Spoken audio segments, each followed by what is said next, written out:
Podcast, seguindo aqui a linha da democracia. Nós tivemos alguns convidados aqui no Palafitas Podcast da linha de direita. Hoje nós temos aqui da esquerda, morador da Zona Noroeste, jovem aí, começando, né, ocupando seu espaço, com a sua linguagem, com o seu entendimento e enriquecendo o Palafitas aqui conosco hoje, Luiz Henrique.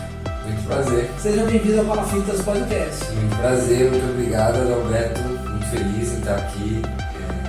É legal quando você começa com essa coisa da democracia. Eu gosto muito disso. Eu acho que não existe lado certo. O lado certo é a democracia, é o bem comum, né? Principalmente aquilo que temos em comum, a Zona Noroeste. Né? Queremos, tenho certeza, os dois, o bem da nossa região, do nosso bairro, que evoluímos e evolui cada vez mais, né? Legal, Luiz Henrique, você é um rapaz novo, né? Então, e pelo seu histórico, você me disse aí que está há 5 anos já, né, militando na política. Então, eu creio que um pouquinho antes, para até despertar e iniciar, né, um pouco antes. Então, você começou com 17, né? É, basicamente. 16, 17 anos. 17 anos. E é legal assim porque quando a gente fala em democracia e a gente fala de lutas no Brasil, infelizmente, todas as coisas, a maioria das coisas que a gente precisa conquistar é na base de muita luta. E quando a gente fala de democracia aqui, a gente no Palafitas recebe todas as pessoas e o importante é a gente falar e ser ouvido. Né? Então, o Palafitas a gente fala, mas a gente escuta também, né? Você também, todas as pessoas que são seus seguidores. Eu já quero iniciar aí falando outras redes sociais aqui pro pessoal. Minhas redes sociais é Luiz Henrique, Luiz com S, que não é muito comum, né? As pessoas sempre escrevem com Z, mas é Luiz Henrique com S, ZNO, de Zona Noroeste. Então, Luiz Henrique ZNO no Instagram, TikTok, Twitter. Às vezes, você é bem atuante nas redes sociais. Tem às vezes, assim, hoje, né, vamos falar mais pra frente, mas enquanto atuante, né, trazendo mais já pra minha figura pública, eu uso mais o Instagram, atuo através do Instagram, né, e o Facebook ali um pouco lado a lado, que é uma rede que já está um pouco mais antiga, mas ainda tem pessoas que são bem fiéis, então a gente mantém ali ativo também. Né? E tem as outras, mas só que mais para uso pessoal, o TikTok ali, de assistir e tal. Mas o mais fiel é o Instagram mesmo, o mais firme. Peço para que todas as pessoas que me sigam, que estão assistindo esse vídeo em algum momento, que sigam o Palafitas Pod. Caso esteja alguém aqui que não me siga e vamos fazer esse intercâmbio aí. Então todas as pessoas que estão assistindo e veio através das minhas redes, sigam por favor o Palafitas Pod. É um espaço de comunicação da Zona Noroeste, da nossa comunidade. Eu fico muito feliz por isso, acho que a gente tem que ter cada vez mais, né? Até comentei contigo, já tive também as minhas experiências nesse espaço da comunicação, de receber pessoas, e é muito positivo, é sempre uma troca muito enriquecedora. Então, sigam o Palafitas Pod e é isso. Isso, então lá, no YouTube, Palafitas Podcast, e no Instagram também, @Palafitas Podcast. Luiz, a gente começa aqui sempre, o Palafitas não tem ideologia política, o Palafitas não tem, mas nós temos time. Aqui nós torcemos para o Santos. Eu também. Né? E aí essa é a pergunta, né? Nossa primeira pergunta, para que time você torce? Santos Futebol Clube, o maior do Brasil. Eu coloquei aí a caneca sem saber, né? Porque essa daqui você não pode usar, né? Essa você... Eu amo o brasão da nossa cidade, eu amo a nossa cidade, mas essa daqui é do servidor, né? Eu sou servidor público. Eu sou servidor público, então eu posso utilizar essa caneca. Muito mérito, né? Há 33 anos, é uma história, né? Na cidade de Santos, especificamente na Zona Noroeste, onde está sediado o Palafitas Podcast. Mas legal, então você torce pro Santos. O que você está achando no atual momento do nosso deixa aí? Cara, melhorou, né? A gente teve uma evolução nos últimos jogos. É um time ainda muito limitado. É difícil assistir o jogo como... Né? Eu tive a honra de assistir Neymar, né? Aquele time alegre, time com Paulo Henrique Ganso. Faz muito tempo que a gente não vê isso, mas hoje, dentro da realidade, num campeonato de Série B, estamos líderes, estamos bem. Né? Tudo indica que voltaremos com tranquilidade para a Série A, Mas dá pra melhorar, né? Tranquilidade eu acho um pouco preocupante. Não dá pra saber, né? Não dá Há pra pouco saber. tempo atrás a gente estava em terceiro, quarto lugar. Mas eu acho que foi muito em relação ao acidente que o João Paulo teve, né? O João Paulo teve o Brasão teve que ocupar o lugar dele. Hoje tá jogando bem até, né? Ele tá 5 jogos sem tomar gol. Sem tomar gol. 5 jogos é muito bom. Então, ou seja, se hoje o Santos joga hoje nós estamos gravando no dia do jogo do Santos, hoje é dia 18/7. Hoje, se não tomar gol, já é um grande resultado. Recorde quase. O resultado é que continue assim, o bom menino acredita, eu espero que ele construa uma história legal no Santos e que consiga ficar muito tempo no Santos, com muita competência. Às vezes a gente menos espera, surge realmente um ídolo, que o Brasão possa se tornar ídolo do João Paulo, né? Não era uma figura super conhecida assim, e se efetivou no Santos, foi muito bem, né? Até a queda, a odiada queda para a Série B, mas o João Paulo, né, se manteve firme ali, ficou no time. Eu acho que esses jogadores que escolheram ficar, baixar o salário ali, mostraram de certa forma um gosto pelo time, pela camisa. Outros já não optaram por esse caminho, mas eu acho que o Santos está caminhando para um renascimento, para um recomeço. Você vê que eu espero que o técnico fique o ano inteiro e comece o ano que vem com... Quase que perdemos ele. Quase que perdemos ele. Não é o melhor técnico do mundo, mas eu acho que é ruim. E é uma coisa que a gente não tem faz tempo, né? Uma continuidade. Então, assim, falta isso. Eu espero que ele fique na Série B, que o Santos suba campeão, porque tem gente que fala, não, vai ser campeão na Série B, tem que ser campeão. Tem que ser. Se tá lá, tem que ser campeão, exatamente. Um título. É o melhor de onde está hoje. Independente de qualquer coisa, eu falo assim, um dia o Santos desceu pra Série B, mas foi campeão. Mas foi campeão, melhor do subir né? Foi então, que seja campeão, que volte para a Série A e que ele continue, comece, né, fazer um novo trabalho aí na Série A em novo momento no ano que vem, melhore, que a gente vai precisar de bastante jogador também. Ontem falamos um pouquinho sobre isso, né, sobre o jogo. Tivemos aqui o Ademir Quintino, um grande abraço para o Ademir Quintino, atendeu o nosso convite aqui, né, tem muita ligação com a Zona do Oeste. Ele me revelou que ele é PSB, esquerda, né?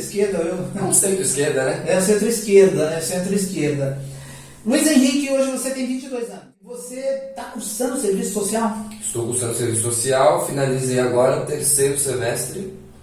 Isso, terceiro semestre, então, né, vamos aí para o quarto semestre. Ainda no começo, mas já é um curso, um espaço que já me dá bastante conhecimento e tal. Eu costumo dizer que o serviço social é falar sobre o nosso dia a dia, assim, né? Porque a gente debate muitas questões dos serviços públicos, né? Da desigualdade, da nossa sociedade e tudo mais, é uma coisa que eu gosto muito.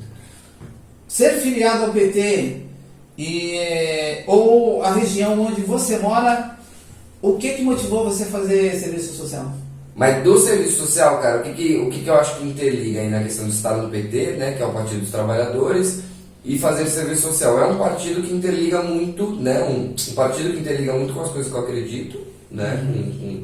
Com os meus princípios, e o curso de serviço social traz muitas das coisas que são a minha realidade, igual eu estou falando, né? Então, por exemplo, esse semestre eu estudei muito a questão da saúde pública, do acesso à saúde pública, que nem todo mundo tem essa oportunidade, né? Então a gente tem algumas coisas que a gente consegue ligar com o PT, como por exemplo a criação do SAMU, né? A evolução do SUS, que são várias coisas, várias ferramentas que foram criadas. Já pegando esse gancho, Luiz, o que você acha da criação da UBS aqui no DIC?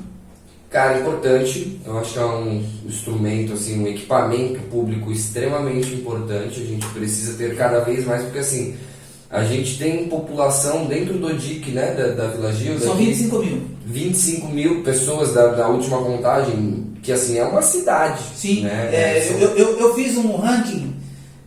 Se fosse uma cidade, o DIC fosse uma cidade, no Brasil sendo 4 mil e não me lembro mais de qual, mas 4.700 cidades, se não me engano, no Brasil.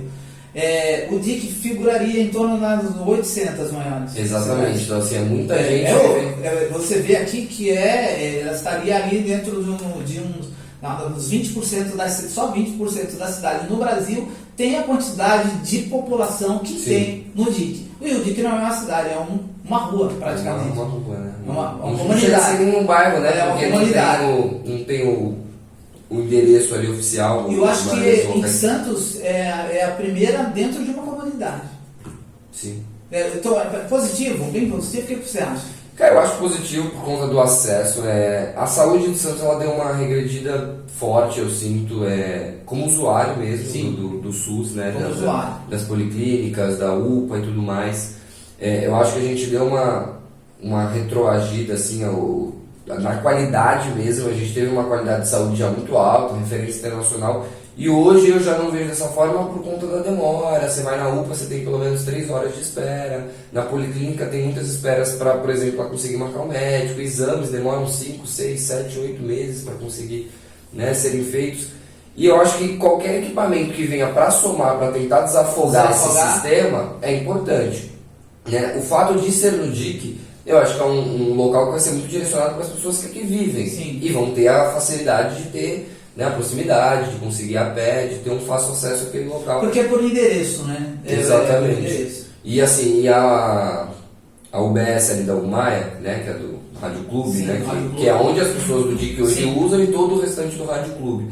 Ela é muito, de fato, afogada, assim, ela é bastante cheia, e se eu não me engano, ela é uma das maiores da cidade.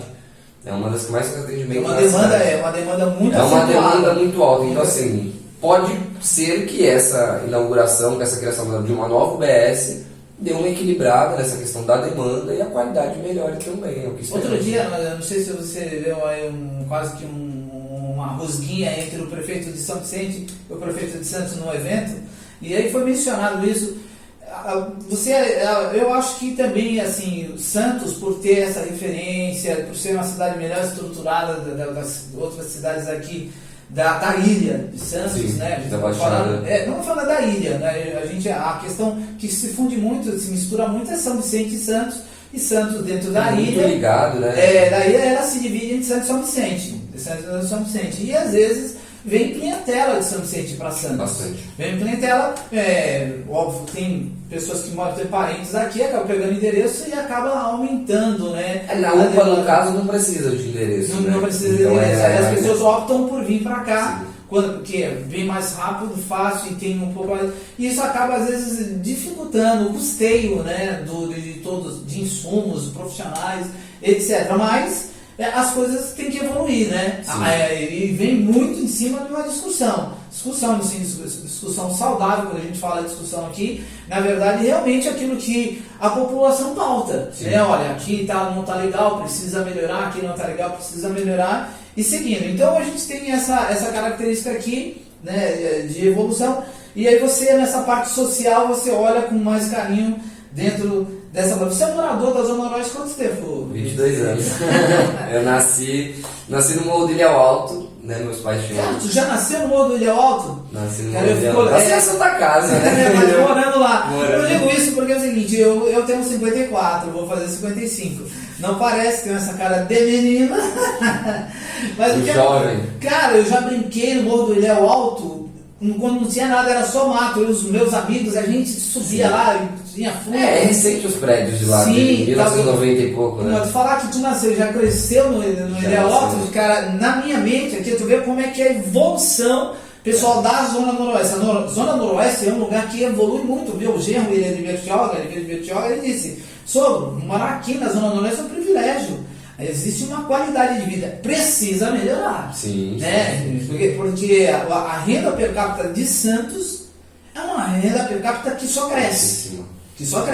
Chegou ao bilhão já, né? Estou preocupado um pouquinho, Luiz, com essa questão da reforma tributária. Tá? A pré-candidata à prefeita de Santos, a Rosana Vale, ela falou assim, nós vamos perder 1 bilhão, nós vamos perder um percentual significativo, 4 bilhões. Não é nem 1 bilhão, é 4 bilhões. Aí ela disse que nós perderemos 25%, que é mais ou menos 1 bilhão de investimentos para a cidade. Né? A maioria das vezes a gente só consegue entender o que beneficia ou dificulta uma região ou alguma coisa em cima de alguma coisa que a gente vota, quando ela é efetivamente aplicada na prática. Sim. Né? Mas Santos ele tem uma renda legal. E eu acho que ela também é bem investida na Zona Noroeste, mas a gente precisa ter os representantes para poder equilibrar e funcionar melhor esses investimentos na Zona Noroeste. Então você é morador aqui há 22 anos na Zona Noroeste, né? E pretende sair daqui? Não pretendo sair daqui, é uma coisa assim, eu tenho 2 irmãos. Olha ali para a câmera da verdade, Luiz, porque... Luiz Henrique Fernandes da Silva, hoje pré-candidato a vereador, não pretendo sair da Zona Noroeste. Eu digo, né, o porquê, não é nem por conta do processo eleitoral, não. Eu acho a Zona Noroeste realmente muito boa de se viver. Eu acho que a qualidade de vida daqui tem tudo para ser muito alto, né? Hoje não é baixa, não é uma qualidade de vida baixa, mas tem diversas problemáticas que entram em enfrentamento com uma qualidade de vida, né? A questão das enchentes é uma coisa muito antiga Vamos falar sobre isso. Que ronda, né, na nossa realidade há muito tempo, né? É uma coisa que dificulta muito de fato a qualidade de vida. Às vezes você precisa ir ao trabalho e não conseguiu, então, né, não tem jeito de ter que pisar na água para chegar no ponto de ônibus e tudo mais. E eu acho que a questão de atividades dentro do nosso bairro. Uma coisa que a gente tem, 2 coisas que eu acho que a gente tem, 2 equipamentos que tem dentro da nossa região que eu acho que são muito mal explorados, pouco explorados. É o Jardim Botânico. Sim, né? É um espaço assim, surreal de bom, tem um espaço enorme. Burocrático às vezes pra gente fazer alguma coisa. Às vezes burocrático, mas assim, eu acho que justamente por isso, colocam muita burocracias em coisas que poderiam ser um pouco mais fáceis e ter mais atividades lá dentro e ser mais ofertado. Outro dia eu conversei com uma pessoa que mora na praia e ela falou, não sabia que existia em Santos um jardim botânico. Se você me permite, Luiz, eu quero aproveitar esse ponto. Nós vamos falar de 2 assuntos aqui sequenciais, né? Vamos falar dos equipamentos aqui, que eu quero colocar a minha parte, mas vamos falar da vereadora Álvaro Guimarães, que você essa semana veio no seu. Eu acho que você está salivando para falar sobre esse assunto. Eu já sugeri a algumas pessoas que trabalham na prefeitura e que estão diretamente relacionadas na decisão das coisas, que o Jardim Botânico ele é subaproveitado em algumas coisas, outras coisas não. Tem muita coisa que ele é bem aproveitado. Ele foi bem equipado nos últimos anos. A prefeitura realmente está dando uma estrutura legal. Mas aí agora podemos dizer, né, prefeito, a gente precisa assim, utilizar ele melhor para a população. Uma das coisas que eu já falei com várias pessoas, eu já falei com vereador, eu já falei com pessoas que estão na parte executiva da cidade, na direção executiva da cidade. Final de ano, só um exemplo muito simples, Luizinho. Final de ano, a cidade ela é iluminada, ela é feita locais de atração turística, como por exemplo no Quebra-Mar, Caminho da Coca, e tal, tudo. Mas eu já disse que se iluminar o Jardim Botânico, ele todinho vira um centro turístico na época de final do ano, a coisa mais linda. E trazer para o Jardim Botânico, eu creio que muita gente vai copia e cola essa ideia do Adalberto aqui do Palafitas, mas que fique registrado que essa ideia talvez alguém já deva ter pensado nisso. Prefeito, a prefeitura iluminar e enfeitar o Jardim Botânico na sua totalidade de uma forma muito legal. Foi me trazer apresentações voltadas ao Natal, não somente custeada pela prefeitura, patrocinada pela prefeitura, mas também pela iniciativa privada, e as igrejas, porque a igreja, que é o Natal, é por causa, dos cristãos, e os cristãos, estamos falando dos católicos e dos protestantes, que podem ali fazer cantata de Natal, podem fazer apresentações, tal, tudo, e também alguma feira, alguma de Natal nesse período. Isso abre mais uma atração turística para a cidade, que pode convergir turismo para a cidade. Está numa região bem segura, dá para se fazer também todo o apoio logístico. Eu acho que indo nessa linha de que é preciso realmente melhor aproveitar os equipamentos, esse é um dos exemplos. Você quer falar mais alguma coisa nesse assunto aí? Não, é isso, eu acho que é justamente dentro disso que você está falando. Eu acho que é mal explorado nesse sentido. Parece que não estamos dentro, desse roteiro turístico, dessa intenção de atrair pessoas, Eu sempre bato nessa tecla e falo, caramba, tem cidade que só tem jardim botânico, Tem cidade que não tem nenhum outro tipo de ponto turístico que não seja jardim botânico. Nós temos vários outros, mas também tem um jardim botânico que é muito grande, que tem árvores ali, que estão em extinção, podemos dizer, que são muito bem preservadas, cuidadas, né? Temos inclusive muitos servidores lá que trabalham e cuidam muito ali do jardim e tal. E as pessoas não, né? As pessoas, eu digo, o poder público parece que não olha para isso, não desenvolve isso da forma que deveria ser. Nós temos Hermínio Nascimento na frente, nós temos Dali Coutinho, eu acho que a gente poderia ter mais festivais, o Pagão, no próprio Jardim Botânico. O Hermínio Nascimento e o Dali Coutinho são dois espaços também que eu não vejo como proveito que eu tive quando era criança, né? Eu aprendi a nadar no Hermínio Nascimento, eu, né, não sou bom de bola. Você aprendeu a nadar no Hermínio Nascimento, veja só, e aí não pode reclamar, essa mulher que eu aprendi a nadar, jovem Luiz Henrique, eu aprendi a nadar ali na esquina da Jovino de Melo com a Hugo Maia naquele canal, e aqui também, né, eu aprendi a nadar na maré. Né, mas veja como é que são as coisas mudam, e parece piada, mas não.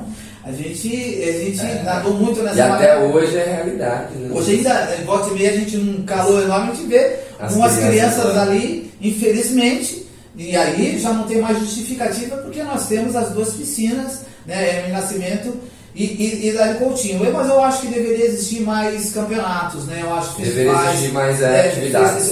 Festivais mesmo, não é só as aulas, porque tem as aulas. E as aulas, elas também têm uma certa limitação por conta de horário, então a pessoa que trabalha não consegue fazer, porque as aulas são sempre à tarde, não tem à noite. O Hermínio Nascimento o Dali Coutinho ficou muito tempo sem guarda-vidas. Então assim, foi coisa de a minha esposa procurando, foi 1, 2, 3 meses seguidos e não tinha guarda-vidas. Você já é casado, Luiz? Eu sou não casei no papel, né? Sou noivo, moro junto, então a gente considera casar. Ela fala que não, que tem que casar de verdade. Não enrola a menina, não enrola a menina. Não, mas hoje eu já moro junto com a legal, amadíssima. Muito bem. Antes da gente falar de alguns projetos que você está relacionado, vamos falar da vereadora Álvaro Guimarães? Você dá essa oportunidade de falar aqui no Palafitas podcast da vereadora Álvaro Guimarães. O que você acha da obra? Vamos lá. Eu sempre me arrisco a dizer que a Álvaro Guimarães é a principal avenida da região, né? Por conta do comércio, a passagem de todos os ônibus, tanto de ida quanto de volta, a ligação com o ponto final.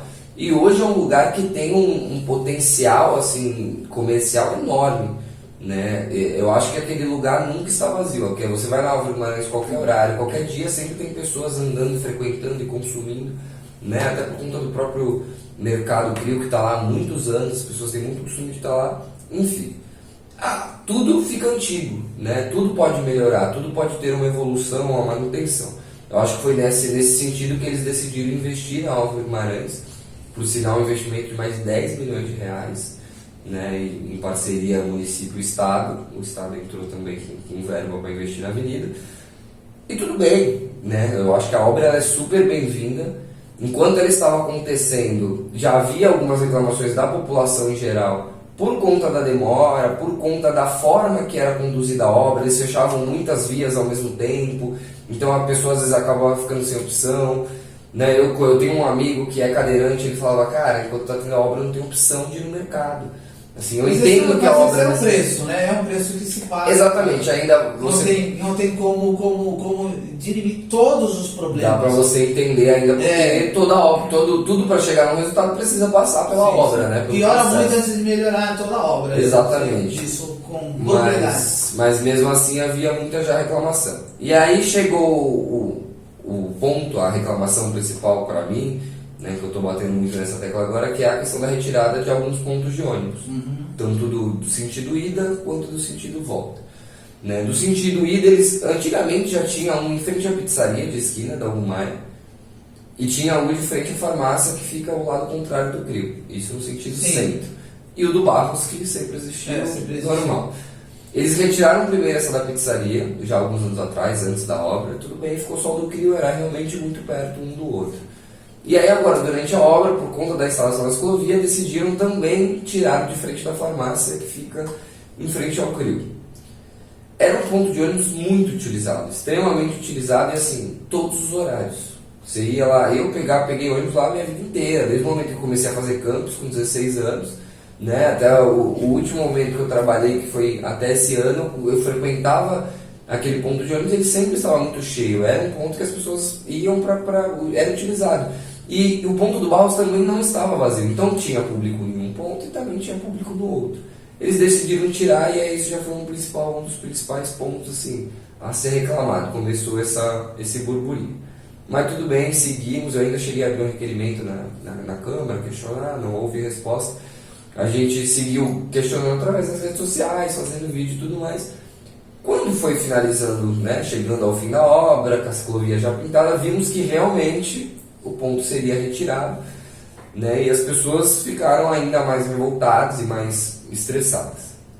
Aí vamos lá, até o último vídeo que eu fiz que você falou, as principais mudanças que rolaram. Foi o levantamento da avenida por conta do acúmulo de água, né? Consequentemente todos os comerciantes tiveram que elevar suas lojas também. Alguns, né? Porque acho que a maioria já tinha elevado. Alguns já tinham elevado por conta própria, outros que não tiveram que levar junto, tudo bem, não vai ter, né? Aparentemente não está tendo mesmo um acúmulo de água na avenida, né, citada, mas em volta a água já se mostrou que está acumulando mais e é uma coisa natural. A água ela tem que ir para algum local. Né, as ruas em volta da Álvaro Maria já tem o costume de encher a vida inteira. Né? Eu morei a vida inteira depois do Morro do Ilhar e em Estranjã, que é uma rua que enche muito. Ali eu acho que ali é uma bacia, né? E assim, aí hoje ela já mostra mais capacidade de encher por conta do escoamento da Álvaro Então, Maria. a questão do ponto, eu vi no seu vídeo que você caminha do Ceri de Moura Negrini até a Kleber Facundo Leite, a esquina da Kleber Facundo Isso, Leite. que é quase no ponto final. Né? Que é uma distância, então houve esse hiato entre a Kleber Facundo Leite e a Praça Maria Coelho Lopes, onde fica o Ceri de Moura Negrini. Realmente, não digo que isso é uma falha no projeto, porque eu fui em algumas audiências feita pela administração, como morador, quando na discussão do projeto com os moradores da Álvaro Guimarães. E que eram os mais interessados, na sua maioria, Sim. não pessoas físicas, mas sim pessoas comerciantes e tal, tudo. E houve algumas discussões, algumas coisas, foi apresentado o projeto, ninguém viu. Ninguém olhou, ninguém conseguiu identificar ali no projeto. E hoje eu estive conversando com o engenheiro responsável por essa obra.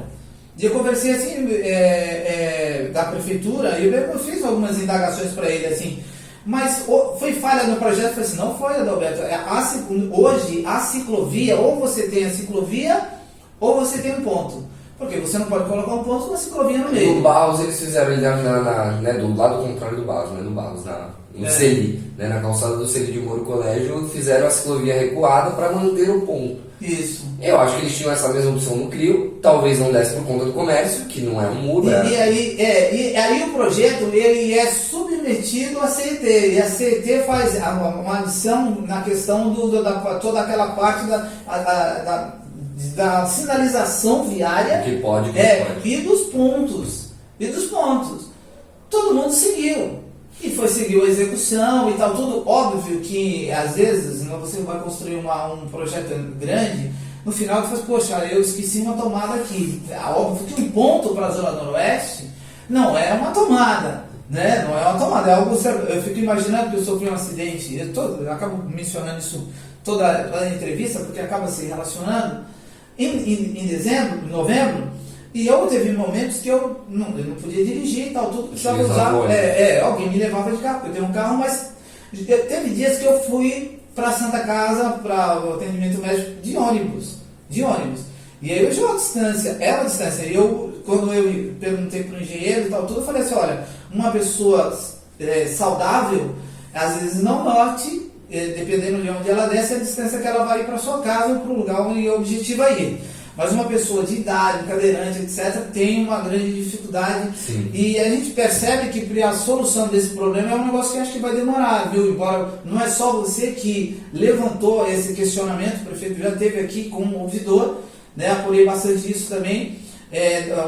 Estive entrevistando essa semana aqui o João Nery, ele também, porque o escritório dele é bem ali na esquina da Estranjã, com a vereadora Álvaro Guimarães, e só que uma vez o projeto executado pronto, né, essas mudanças elas não acontecerão da noite para o dia, mas... É isso que assim, o que nos falta na real são representantes.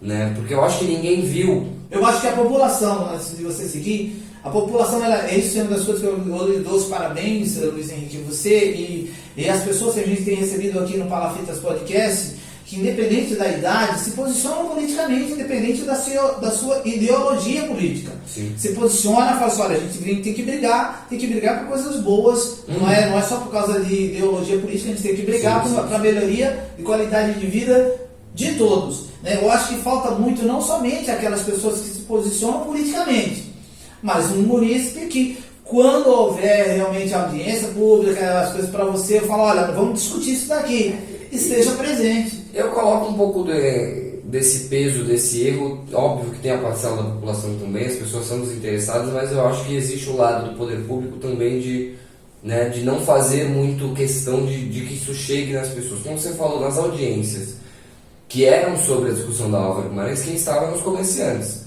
Os comerciantes são extremamente importantes. Eu cito isso em todos os meus vídeos. Principalmente nessa linha. Inclusive, muitos dos atos das obras, como foi feito essa semana, ela ser fechada novamente, depois de toda a reforma que passou. Eu não entendi também ali. Ela foi fechada. Hoje ver, eu vi que é só a questão daquela elevação. A elevação teve problema, ela afundou, abriu buracos, eles tiveram que retirar para recomeçar, porque alguma coisa ficou errada.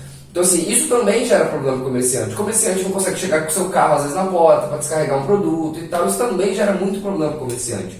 Só que o comerciante, muitos deles, e falo por conhecer, não moram próximo da Álvaro Guimarães. Então, eles falam enquanto comércio, enquanto loja. E como munícipe, a pessoa que acessa, então... Só que, assim, as pessoas em volta que moram ali também precisavam estar nisso. Nós estamos falando aqui de pessoas que, quando chegam de ônibus, né?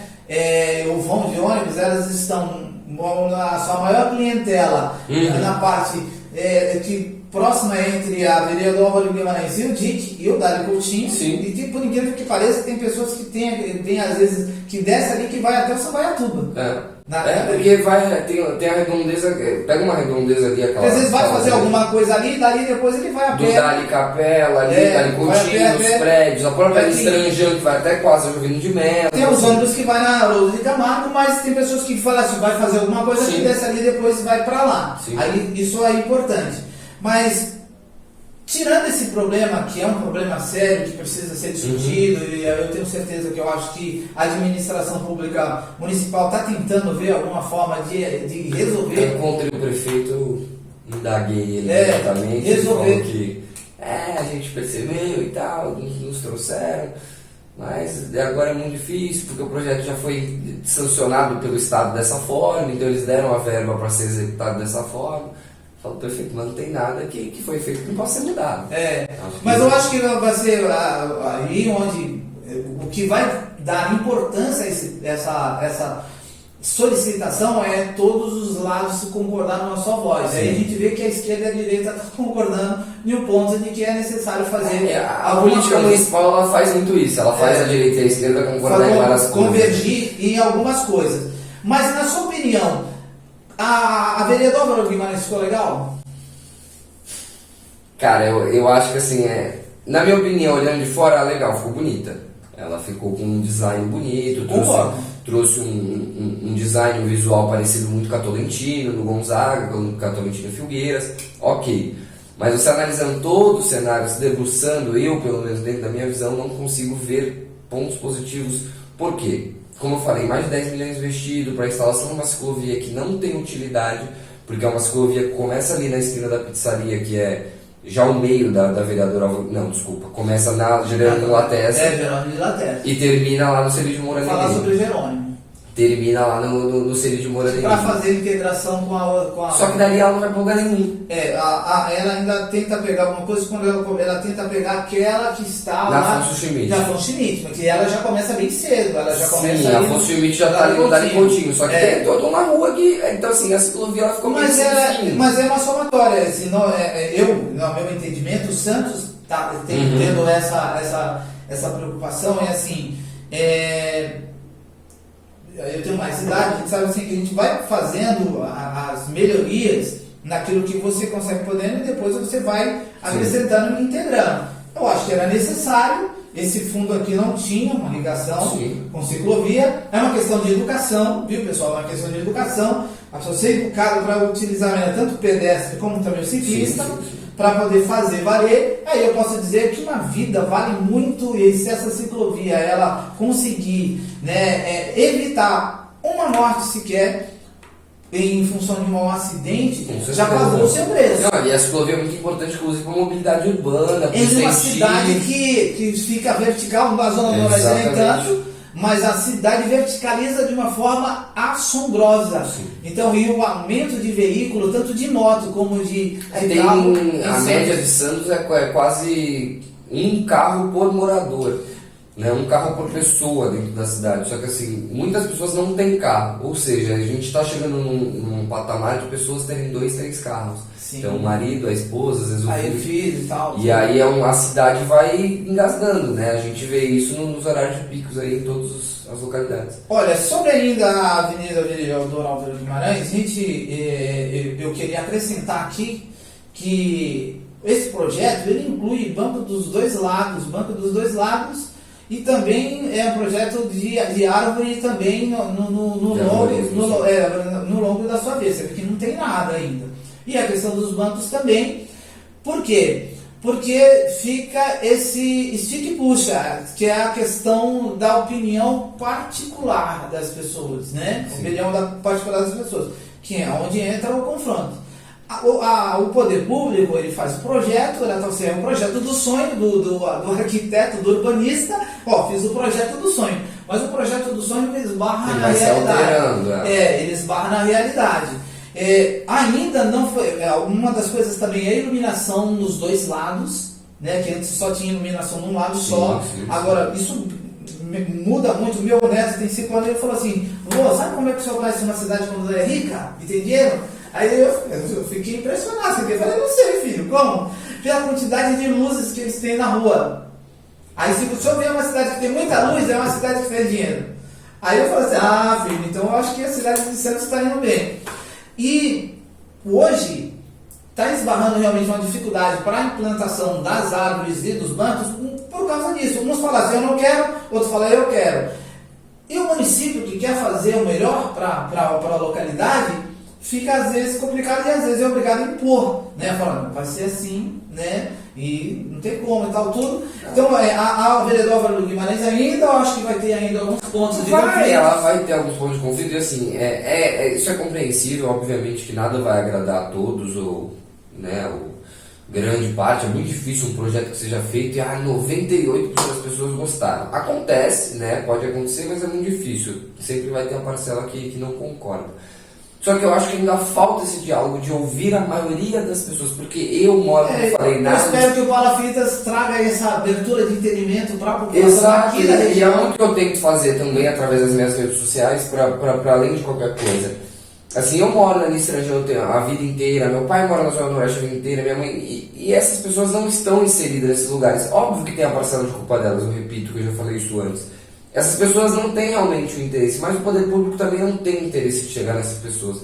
Então a gente é muito difícil ver uma audiência pública em loco, né, perto do local onde está acontecendo tal coisa, a obra na Álvaro Guimarães. Então vamos marcar um dia, reunir na Álvaro Guimarães, fazer um encontro, divulgar isso, colocar isso na televisão, colocar isso na rede social. Tudo bem, pode ser que vá 2 pessoas, mas pô, você conseguiu ouvir 2 pessoas que ali moram. Eu vi, só que aí para uma amostragem, né, se torna muito complicado. Você mencionou a respeito do alagamento, né? Que é um problema crônico não somente da Zona Noroeste. Mas aqui... a Zona Noroeste se evidencia porque o grito é diferente, né? O grito é diferente. Eu acho que na ponta da praia o grito vem do Ministério Público, advogado, o morador ele tem uma qualificação diferente e uma forma de gritar diferente, mas não tem muita coisa para fazer, porque a maioria do problema de alagamento na cidade de Santos não é causado pela chuva, ele é causado pelo mar. Muitos, principalmente na Zona Noroeste, nós estamos abaixo do nível do mar em alguns locais. A Zona Noroeste é bem baixa. Bem baixa. Ainda conversando com o engenheiro responsável pela obra da Avenida Álvaro Guimarães, ele me pontuou o seguinte, uma coisa que é um entendimento. Ele disse, Alberto, o que acontecia antes? boa parte da tubulação da Álvaro Guimarães, ela não comportava, ela não aguentava muito quando vinha água da chuva e a água escorria para as ruas laterais e as ruas que cruzam. Aí leia-se a Santa Rita de Cássia e a José Alberto de Luca, onde nós estamos, e as que cruzam a rua. Então ela corria para essas ruas paralelas, pegava a boca de lobo, vai para a tubulação para ir desaguar, nesse caso aqui da Álvaro Guimarães, no canal do Algumaia. E aí, a mesma ideia, a mesma proporção é lá na Juvino de Melo, para as ruas que estão margeando a Juvino de Melo e a Roberto de Carvalho, que é a outra rua lá, outro canal que chega, que sai lá na Pedro Paulo Giovanni, lá onde tem um parque que está sendo montado, feito pela prefeitura, agora um parque ambiental. Muito bem. Ele me explicou o seguinte: foi renovada toda a tubulação da Avenida Álvaro Guimarães, todas elas. E aí, essas águas que escoavam para a José Roberto de Luca e para Santa Rita de Cássia e as outras que cruzam, não fazem mais. Mas aí uma das coisas que ele pontuou, ele disse o seguinte, aí que a população precisa entender. Se não chover, mas a maré encher, a água ela enche o canal, ela entra na tubulação e ela sai na boca de lobo e inunda a rua. Sem chover. Se somar a chuva, é uma soma da quantidade pluviométrica da chuva, né, dos milímetros. O pessoal fala, vai chover 30, 40, 50, 100 milímetros, Deus nos acuda. Sim. A água, ela deve, o caminho dela para escoar é boca de lobo, tubulação, canal do Algumaia. Se o canal do Algumaia estiver cheio, não tem para onde ir. Não tem. Ela não tem, vai alagar. Resolveu um problema. Vereador Álvaro Guimarães não alaga mais, ou pelo menos no trecho, na maioria dos trechos, não alaga mais. As pessoas dizem, olha, as outras ruas estão alagando por causa da obra da vereador Álvaro Guimarães. Todos os técnicos, todas as pessoas que eu conversei me explicaram tecnicamente, isso é uma incoerência, porque é uma questão de o mar, não existe aterro que vai ocupar o espaço do mar. Se você tem um local que você colocou abaixo do nível do mar e deu acesso à água do mar, ali vai encher. Aí você vai falar assim, mas como? Eu acabei de dizer, ela vem pelo Rio do Bugre, ela pega ali a Juvino de Melo, entra no canal do Algumaia, entra na tubulação e sai na boca de lobo. Sim. Então é um problema que precisa ser resolvido dentro do projeto macro, né, para ser resolvido aqui, que é o Santos Novos Tempos e tal, toda a questão da drenagem desse projeto que vai ainda muitas foi feita a estação elevatória, tem mais estações que precisam ser feitas. Tem 5, né? Que precisa ser feita, mas tem ainda 2. Eu esqueci, eu preparei um material, tem 2 comportas, uma na Algumaia e outra na Juvino de Melo, com até o gênero que estava me explicando, ele falou assim, são comportas flap, que elas abrem e fecham de acordo com o nível da maré e tal, tudo. Tem um monte de coisas que precisam ser acrescentadas. Sim. Por isso que eu digo que a vereador Álvaro Guimarães é um ponto que se resolveu. Eu acho que os moradores, inclusive você que mora num local que é uma bacia, porque ali atrás do CRIO é muito complicado. Tem casas que eu vi ali que está a 70, 80 centímetros que o morador já jogou, 70 centímetros acima do nível da rua. É algo que precisa ser visto. E aí não tem muito o que fazer. A gente, se você melhorar, eu acho que uma das coisas que eu apurei, né, aqui o Paulo Freitas apurou, é que é preciso ser trocada a tubulação das ruas adjacentes à vereador Álvaro Guimarães, né? Que eu acho que é uma briga para todos os candidatos a vereadores, pré-candidatos, os vereadores existentes, os moradores, lideranças da Zona Noroeste, para que seja feita a limpeza dos bueiros e também a troca da tubulação das ruas adjacentes e, se possível, até... dentro disso que a gente diz a piora, né? Eu acho que as pessoas, elas sentem na prática e às vezes, obviamente, por conta de falta até de tempo, não conseguem entender a parte técnica ou também não tem interesse. A questão é que elas veem que, de fato, piorou. Algumas ruas ali adjacentes não enchiam com a quantidade que hoje enche. O motivo certo, exato, as pessoas, a população, o povo não entende. Tecnicamente não vai entender. Não vai procurar saber. Né? E acabam relacionando uma coisa com a outra. Uma coisa muito clara foi o crescimento da Álvaro Guimarães. a altura que ela ficou, né, comparada às outras ruas, inclusive dentro do projeto, tem para levantar as ruas adjacentes. Então, mas o que acontece agora é o seguinte, há um escoamento mais rápido, isso as pessoas acham que não devem ter percebido. Se porventura o nível do canal estiver mais baixo, o escoamento, por exemplo, com água de chuva, olha, não se juntou. Preciso ver. Há um escoamento justamente por causa do fato de agora a tubulação da Vereador Álvaro Guimarães vai ser direto para o Maia e não derrama mais para ruas adjacentes. Então o escoamento é mais rápido, que é o que aconteceu também na entrada da cidade. Ainda alaga, mas o escoamento é mais rápido. Então, se diminuiu muito o problema, agora vamos discutir o problema a partir daqui. Sim, né? A gente não pode demonizar uma coisa que foi resolvida, na verdade é continuar resolvendo os problemas os problemas que ainda existem. Então, para a gente não ficar encerrar esse assunto aqui, eu só queria tocar num ponto, eu não sei, eu perdi a sua opinião, Luiz, já que você é um menino muito atuante, e que não tem medo de entrar nesses assuntos, que é uns assuntos que às vezes, né, você acaba brigando com gente, incomodando gente grande, importante. Dentro dessa investigação que eu fui perguntar, né, a mesma pessoa ela chegou e me falou o seguinte, que a Praça Jerônimo de Laterza ela foi reformada e entregue em dezembro de 2023, mas em janeiro de 2024 ela já tinha sido vandalizada e algumas coisas foram roubadas, né? Aí ele falou assim, roubaram ali as coisas da quadra de futebol, as telas do basquete, a própria tabela de basquete quebrado, o alambrado, brinquedos também quebrado. Pela tua voz, porque você é uma das vozes aqui da Zona Noroeste e tem muitos seguidores, né? Você poderia trazer uma fala a respeito, assim, porque é uma questão de conscientização, de educação. O que você pode falar que o nosso morador da Zona Noroeste fala, olha, é tão difícil a gente brigar por uma coisa eu acho que e conquistar, e aí em pouco tempo... Eu acho que para além de ter a evolução dos nossos equipamentos e a criação de novos equipamentos, a gente também sente muita falta da segurança pública na Zona Noroeste.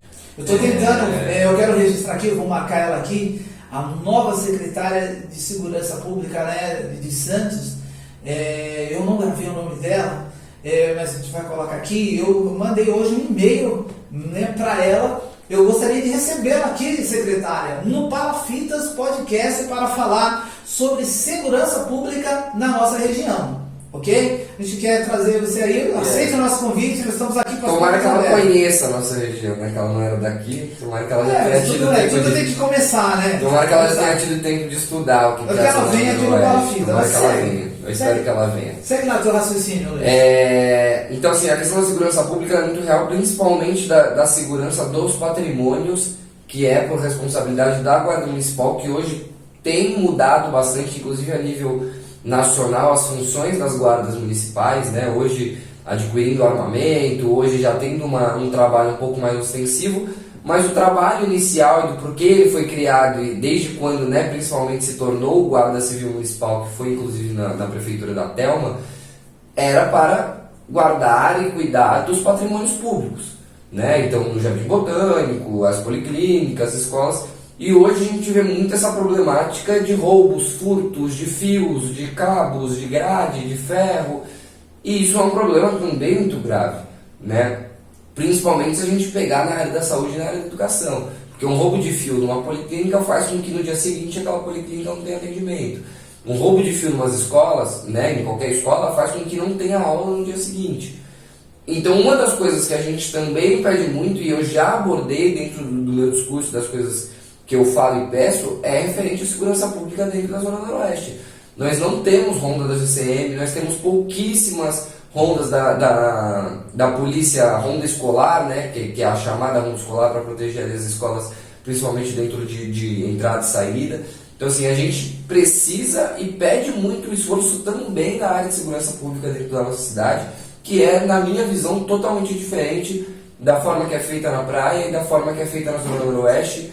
Infelizmente, quando se fala de polícia e de segurança dentro da Zona Noroeste, é por conta de alguma coisa muito mais grave, de algum conflito, de alguma troca de tiros que já aconteceu. e não por conta de... Aí já não é mais a intervenção Da Guarda Municipal, aí já vem Polícia Militar e da elite, né? Da Sim. Polícia Militar. Aí é helicóptero, BAEP... Sim. Mas eu digo a segurança em geral, assim, da nossa região. A gente não vê, eu pelo menos não vejo o Guarda Municipal. Então eu quero discutir muito segurança. Eu trouxe aqui o Coronel Eli, né, reformado da Polícia Militar. Ele foi comandante da 4ª Companhia, né, e tem uma experiência grande. Está aí no nosso canal aqui do Palafita, você vai ver entrevista com o Coronel Eli. Ele falou sobre segurança pública também, né? Mas eu quero trazer mais aqui. Então a gente quer isso, mas a gente tem a parte da segurança pública que precisa ser feito, mas eu vejo muito na questão da educação mesmo, que aí parte da casa, da família. Eu cresci no DIC. Palafitas não é à toa, eu não estou explorando um nome aqui, né, para dizer assim, não. Eu cresci no DIC. Eu disse para você, aprendi a nadar na maré. E a gente sabe que isso faz uma diferença enorme quando nós temos os pais, as famílias, né, trazendo uma orientação melhor de como deve ser feito o comportamento. Então eu quero acelerar aqui no Palafitas, né? Vamos valorizar os equipamentos públicos que a gente conquista com grande dificuldade. Agora eu quero entrar aqui dentro da sua característica aqui, que são os projetos que são as meninas dos teus olhos. Vamos começar aí com Natal na Quebrada? Natal na Quebrada, Igreja Natal na Quebrada, eu gosto muito desse projeto. Isso aí foi teu primeiro filho? Foi meu primeiro filho, assim, antes do Natal na Quebrada, que nasceu especificamente em 2020, ali no 2020. Bem no ano da pandemia ali.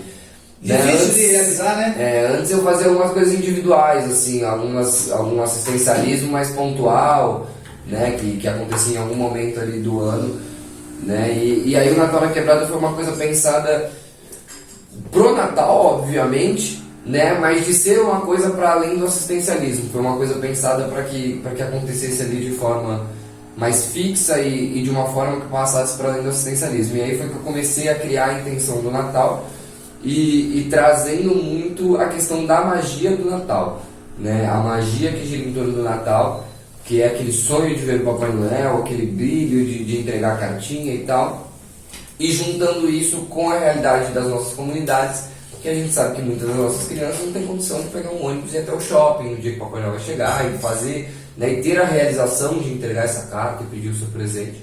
Falei, cara, eu vou criar o Papai Noel, mas eu vou trazer o Papai Noel, tudo bem? Vou trazer o Papai Noel esse cafezinho. Muito legal, Muito precisamos. Vou trazer o Papai Noel para a comunidade, né? E aí foi uma coisa assim, totalmente espontânea. Vamos fazer um projeto de Natal, vamos, mas como? Isso toma corpo, né? E se eu me vestir de Papai Noel, comprar uma fantasia? Tu? Eu sou o Papai Noel. Você é o Papai Noel? Eu sou o Papai Noel da Quebrada. Meu Deus do céu, com esse físico nosso aqui. Eu uso uma barriga de enchimento assim, mas tem crianças que falam, esse Papai Noel tá muito magro. Mas, e aí foi que a gente começou a dar corpo, mas mesmo assim... 2020 foi o primeiro 2020, na pandemia, aquela ociosidade em casa, a família reunida. Mas aí você não parou, 2020, 21, 22, 23. 2020, 20, 21, 22, 23, são 4 anos. Não, 23. 2020, 2021, 2022... Então eu comecei em 2021. Eu 2021. planejei na pandemia, que 2021 ali iniciamos em pandemia. Isso é verdade, é 2021. Fiz a primeira em 2021. 22, 23. Isso, perfeito. São 3 edições, a gente vai pra 4 agora. 3 edições. Muito legal. Exatamente. E tá assim, tomando corpo. Tá tomando corpo totalmente diferente do que começou, cara. Você joga o sarrafo lá em cima também, eu sempre falo, né? Eu jogo o sarrafo lá em cima todos os anos e às vezes eu até me assusto, assim, a minha família fica meio doida, meu Deus do céu, como que a gente vai fazer tudo isso? E aí no primeiro ano a gente pegou 30 crianças. No projeto, né? Estão dentro, assim, o projeto acontece, eu, minha mãe, meu pai, minha namorada e amigos, né? Pessoas próximas que estão sempre dispostas a ajudar, e pessoas voluntárias, profissionais, fotógrafos, que fazem todo aquele voluntariado. Exatamente, tudo acontecer. No primeiro ano a gente pegou 30 crianças para padrinhar e tal. Quantas crianças você e assim, e por conta da pandemia a gente não podia aglomerar dentro de um local fechado, né, fazer uma festa ali, um evento muito dentro do que a gente pensava, e foi que a gente criou a coisa de ir na favela. Só que a gente foi nas favelas com o Papai Noel para entregar os presentes dentro da favela, então levar os presentes até a criança. Deu um pouco errado. Por quê? Porque eu tinha 30 presentes para 30 crianças e tinham muitas outras crianças. Um fala pro outro. Né? E aí, por mais que a gente tentasse suprir isso com um abraço, com uma foto, com um doce, com uma brincadeira, não é a mesma coisa. Então é um ganhando presente e o outro não. A gente falou, não, isso no segundo ano não vai acontecer mais. A gente vai precisar ter 2 momentos. O Papai Noel vai na comunidade, ele fala com todas as crianças, entrega doce, brinca, tira foto, mas quem vai ganhar presente que é dentro... Aqueles que estão cadastrados. São os cadastrados, que a gente teve condição de apadrinhar, a gente faz separado para ganhar os presentes e não gerar nenhum problema entre as crianças. E aí no segundo ano a gente fez assim com o dobro de crianças, que já foram 60 crianças. 2022. E aí a gente já fez em 2 momentos, inclusive a festa foi no Jardim Botânico, eu consegui fazer lá. Legal. E aí a gente fez a ida do Papai Noel, normalmente, levou os doces, tirou umas fotos, e depois, no dia seguinte, a gente fez a festa no Jardim Botânico, as crianças cadastradas foram, a gente... E 2023, qual foi o volume? 105 crianças. 105 crianças no projeto, começou com 30, foi para 60, agora aumentou para 105 crianças. Então a expectativa para 2024, Luiz Henrique, é o quê? 200 crianças? É isso que nos assusta, mas é um susto positivo. E a gente chegou nessas 105 e óbvio com muito mais estrutura, com muito mais ajuda. No terceiro ano as pessoas já começaram a ter um portfólio do que é o projeto, do que aconteceu no ano anterior, então mais pessoas se voluntariam, estão dispostas a estar ali, né? Então a gente teve muito mais ajuda. E aí em 2024 a gente quer crescer, todos os anos a gente tem que crescer. Não sei se 200 é chutar muito alto, mas a gente quer chegar aí pelo menos em 130 crianças para dar uma crescida e... Porque é um ano também que você está muito na correria em função da A gente inclusive começou um pouco antes o planejamento, já em junho a gente já estava falando disso, de atualizar a listagem, porque a gente tem uma idade limite, né, por conta até de fazer a rotatividade, de entrar novas crianças, então crianças até 10 anos, aí a partir dos 11 anos já não entra mais no projeto, pode continuar participando da festa, mas não ganha o presente, né? E às vezes até para entrar os próprios irmãos, né? Eu já fui uma criança dessa ali, porque o que acontece aqui, nós temos eu não sei qual é o nome que se dá agora aqui, né? A Escola São José, lá na Costa, ela tinha um projeto aqui, muitas escolas tem, né? Aqui na Brigadeiro Faria, na Tenente do Valdo Amaral, que o imóvel sai lá na Brigadeiro Faria Lima, que era a antiga Comé, né? Eu acho que agora é o Instituto São José aqui. E era reforço escolar. Era de reforço escolar, para ter reforço escolar. A gente chegava lá e ia pegar, a gente estudava num período, no outro ia lá e aí tinha os lanches, essas coisas todas. Atividades. E na virada do ano tinha o apadrinhamento. Então, volte e meia, eu já fui apadrinhado já por alunas, ex-alunas, né, da Escola São José, lá no Gonzaga ali. E é um negócio que fica marcado. E é uma coisa assim, o assistencialismo ali do presente em si, que é ganhar uma roupinha, um sapato novo, é brilhante porque às vezes aquela criança não ia ter uma roupa nova para Nós éramos em 7, né? Nós éramos em 7 e morávamos no dia. A gente tem vários casos no projeto de ter 4, 5 irmãos que estão ali juntos, né? E aí a criança vai ganhar aquela roupa já para usar até na noite de Natal mesmo, porque a mãe não ia ter condição, principalmente pensando em 7, a mãe vai comprar 7 roupas. Às vezes roupas, tem, mas dá uma aliviada para melhorar o pernil, o cheiro. Exatamente, tem essa questão. Então assim, já é uma questão positiva a questão do presente.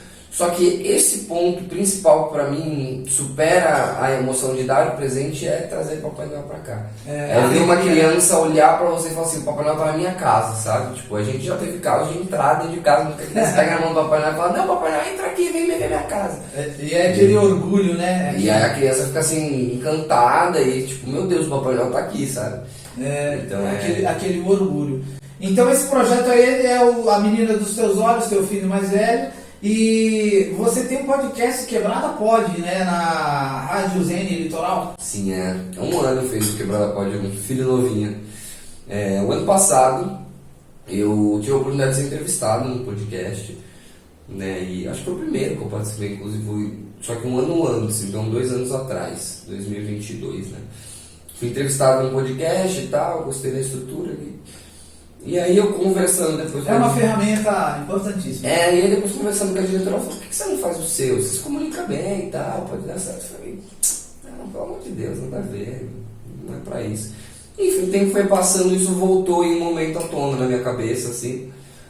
Eu falei, cara, por que eu não crio um podcast, sabe? Pode ser uma ideia boa. E aí foi começando também a modelar a ideia do que eu gostaria de ter para um espaço de comunicação, né? E aí eu trouxe o Quebrada do Natal na Quebrada, que é uma palavra, né, popularmente usada nas comunidades, chamar de quebrada, minha quebrada e tal. E aí já tínhamos o Natal na Quebrada, eu pensei no Quebrada. Aí ficou Quebrada Pode. Quebrada Pode já de podcast. E você aborda o que lá no Quebrada Pode? Então, e aí dentro disso, do Quebrada Pode, do verbo poder, a gente sempre teve a intenção primeiro de trazer pessoas daqui, dentro de todos os campos, e falar de Zona do Noroeste para Zona do Noroeste. É como o Palafitas Exatamente. Podcast, que nem o Palafitas Podcast. Você foi conselheiro municipal de juventude por 2 mandatos. O que é isso? O Conselho Municipal ele é um órgão, né, dentro da prefeitura, é um conselho de pessoas da sociedade civil ou de entidades representando algum CNPJ que se reúnem para falar de um tema específico. Né? Na nossa cidade nós temos vários, então de juventude, habitação, temos de segurança pública. E eu participei de juventude por 2 mandatos. É um espaço bastante enriquecedor, eu fiz bastante amigos, troquei bastante experiência. Eu era o único representante da Zona Noroeste. Também acho que no segundo mandato tinha o Matheus Café comigo, que é da Lemoa. Né? Então a gente também trazia muito essa coisa de falar da gente, da nossa juventude, de pensar as coisas voltadas para cá. Né? E aí foi um espaço que eu cresci bastante, tive a oportunidade de conviver já um pouco com o que é a política, o poder legislativo, executivo. Né? O Conselho Municipal ele tem o poder, né? a capacidade de montar projetos de lei para oferecer ao legislativo, né? Colocar em prática, colocar em votação. É um órgão, um espaço que pode ter verba própria para executar projetos. Né? No segundo mandato que eu saí do Conselho Municipal, estava sendo oficializado o fundo municipal, né? Da juventude. Então eles iam ter literalmente a capacidade de ter verba própria para começar a executar projetos, só que aí por conta de outros projetos da vida eu acabei não prosseguindo no Conselho Municipal, mas foi um espaço também bastante importante. Muito legal assim, para o seu desenvolvimento. Aí a gente vai pegar, antes de entrar no último assunto que a gente vai abordar aqui, que eu posso dizer que tem a Menina dos Seus Olhos, que é o Natal na Quebrada, tem o Quebrada Pode, mas é o Instituto Federal da Zona Noroeste. O que te motivou realmente a entrar na política e de esquerda? Tá. Primeiro que... Centro-esquerda, na verdade, né? O PT é centro-esquerda, né? O PT está no centro-esquerda e muito devido aos 2 mandatos de presidência do Lula, que o Lula, antes de ganhar, ele foi derrotado 3 vezes, né?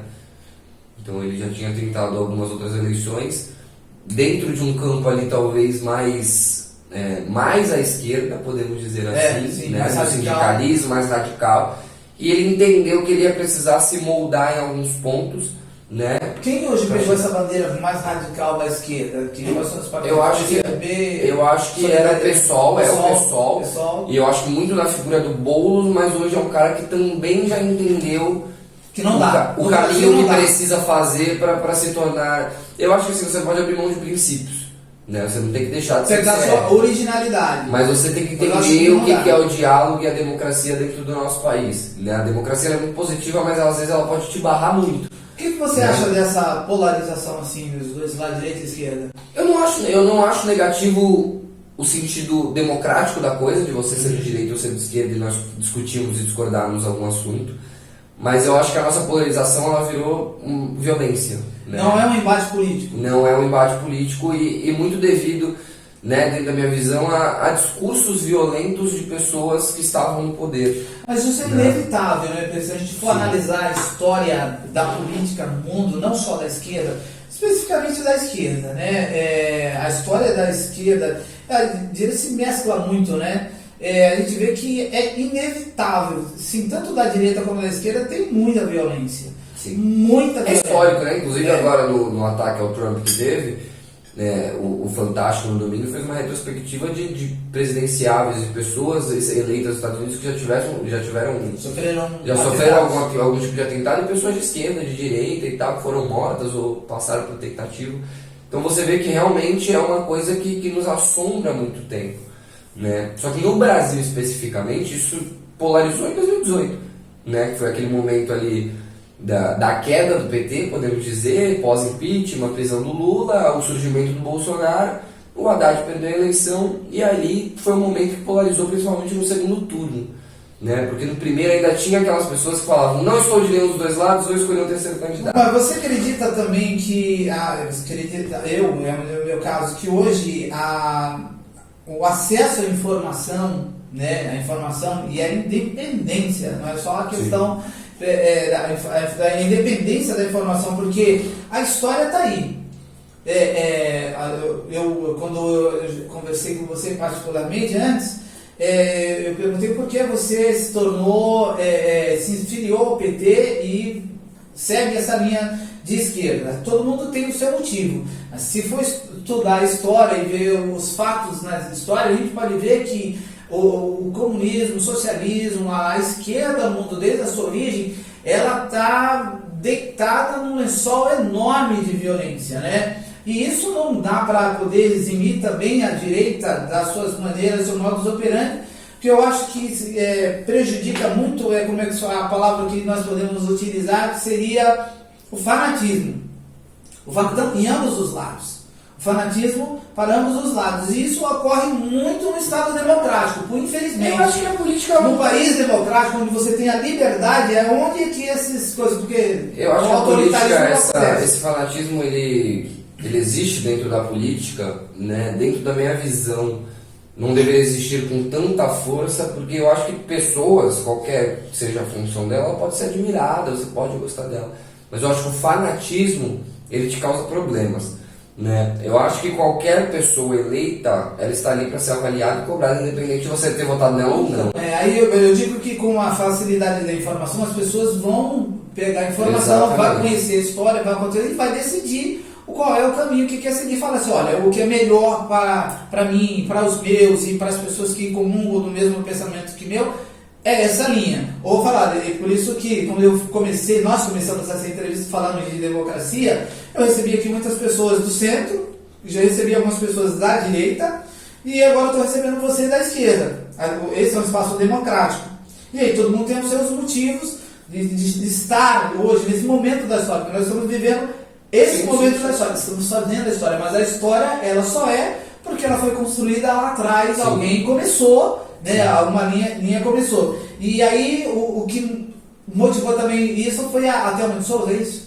A Thelma de Souza é uma grande figura dentro desse processo de decisão de estar no PT, principalmente candidato, né, pré-candidato, pelo PT, porque assim, você estar afiliado a um partido já tem que ter o gosto, né, e a vontade de estar dentro dele. Mas você estar dentro de um partido e ter a opção, escolher, colocar a sua imagem, a sua figura à disposição desse espaço para construir uma pré-candidatura é outra coisa totalmente diferente, muito mais, né, séria, podemos dizer. Eu entrei na prefeitura no governo da Thelma, 1991. A maioria dos servidores gostam muito da Thelma, né, da prefeitura que ela fez. Era um tempo diferente, né? Era um tempo diferente. Você não era nascido, era um tempo diferente, as leis eram diferentes, né?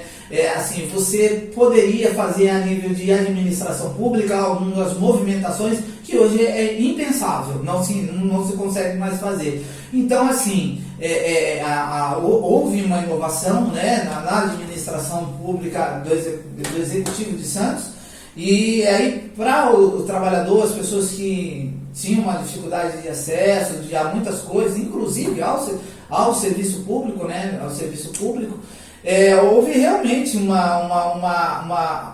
era uma alegria, algo que realmente veio por causa da forma como se tratava, né, o trabalhador. Eu acho que a questão é a humanidade, assim, sabe? É você saber fazer política, para independente do momento que você está vivendo, olhando para as pessoas como prioridade. Até ela é pré-candidata à Prefeitura de Santos? Até ela é pré-candidata à Prefeitura de Santos, oficialmente, será homologada, né, você falou, a gente está aqui hoje no dia 18 de julho, dia 22 de julho, será a homologação das candidaturas do PT, que eu serei homologado, né, oficialmente como pré-candidato, e a Thelma como candidata a prefeita, com o doutor Márcio Aurélio de vice-prefeito, né, do PDT.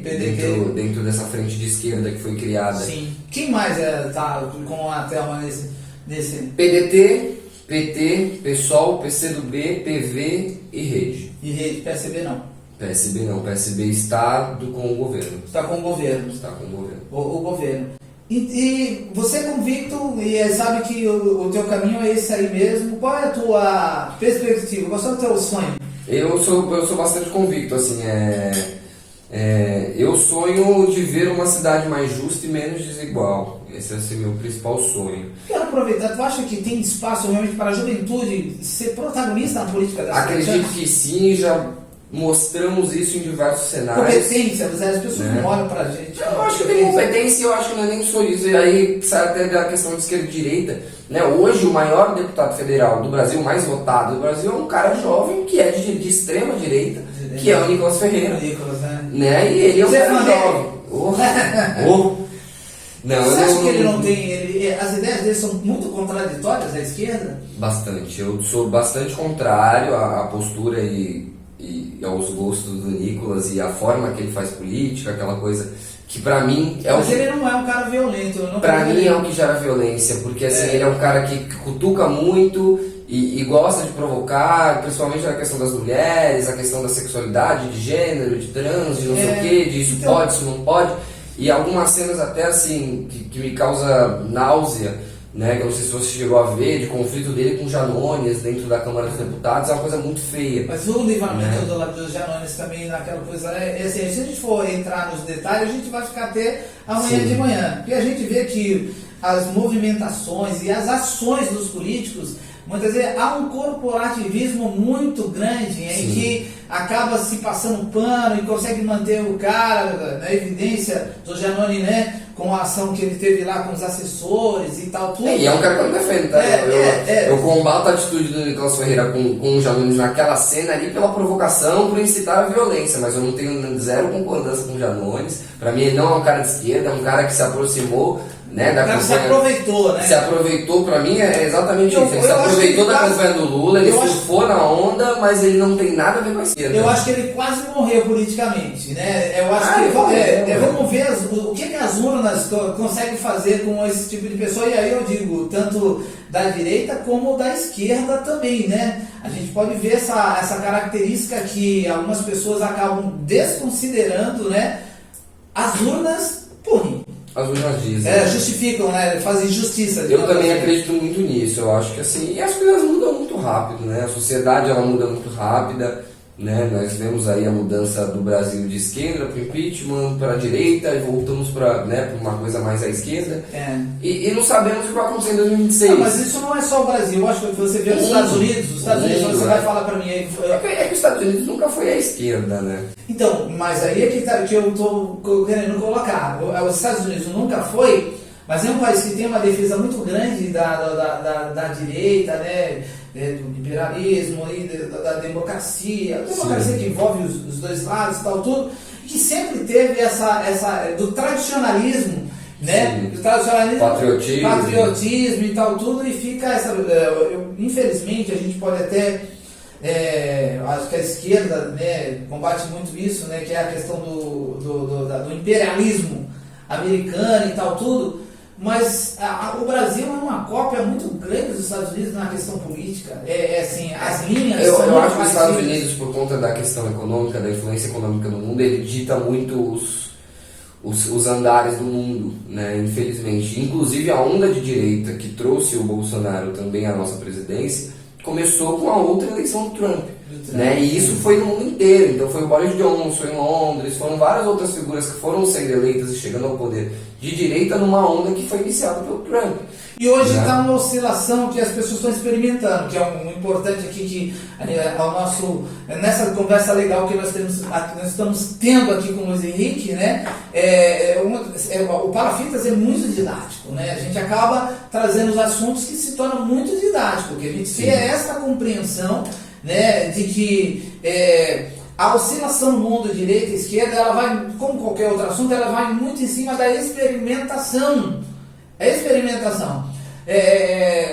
Você já viu, sempre a gente tem uma pergunta que você vai votar para o prefeito, a gente já sabe que se homologando a candidatura da Thelma, você vai votar na Thelma, né? E aí outras pessoas, mas os candidatos, os potenciais candidatos a prefeito de Santos que a gente possa imaginar é Rosana Vale, o Rogério Santos, a ex-prefeita Thelma de Souza e outras pessoas novas que nós temos aí no cenário político chegando, mas será uma eleição muito acirrada, inclusive para vereador, mas nós estamos falando para o executivo uma eleição como nunca a gente tenha visto. Eu acho que eu não me lembro quando foi a última vez. Eu acho que faz muito tempo que em Santos não se tem segundo turno, eu acho que nós teremos segundo turno. E principalmente um terceiro cenário, né? Tipo... um cenário que talvez possa colocar, enfim, uma dinastia que vem aí nos últimos anos governando a cidade de alguma maneira, ou mantê-la, né? Ou mantê-la também, porque sim, todo mundo. Só que eu acho que o diferencial muito que houve, por exemplo, na eleição do Bolsonaro, em 2018, é que ele não foi experimentado, ele não teve uma administração para ser avaliado, né? E aí na segunda foi uma comparação, já teve de ações.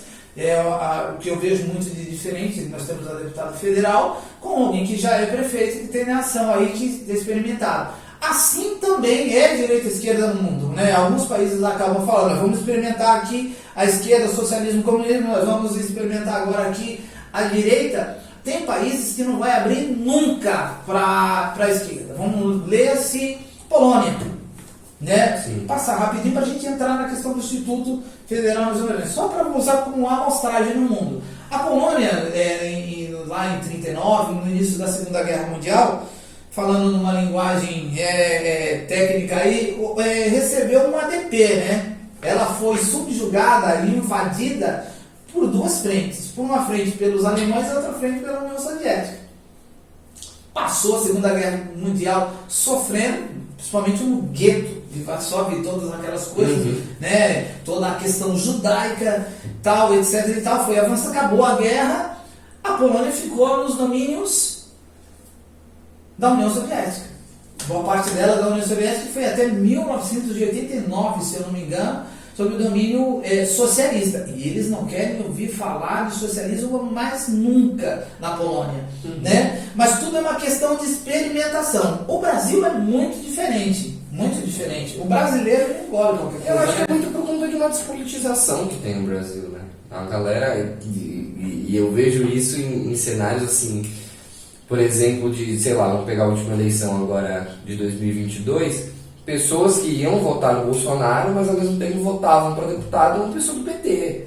Esse entendimento é muito contraditório. E vice-versa, a pessoa que votava no Lula ia votar para deputado. Porque assim, você vota no. Isso é uma das coisas que é preciso entender. Você vota no presidente que vai defender os seus interesses, aí você vota no deputado federal que é contra os seus interesses. Não, e que eles, independente de que lado seja o interesse, eles vão se confrontar, porque eles não vão falar puxando aquela corda, né? Não sei como é que dá o nome. E a gente vê esse resultado com a Câmara que a gente tem hoje.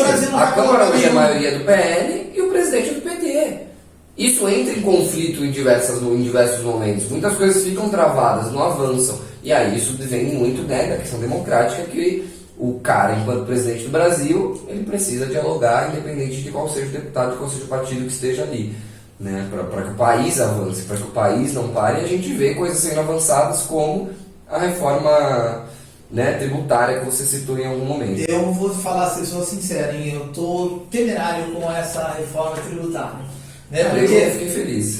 Por alguns pontos, você pode gerar expectativa de que vai ficar. São muito positivos. Mas pontos,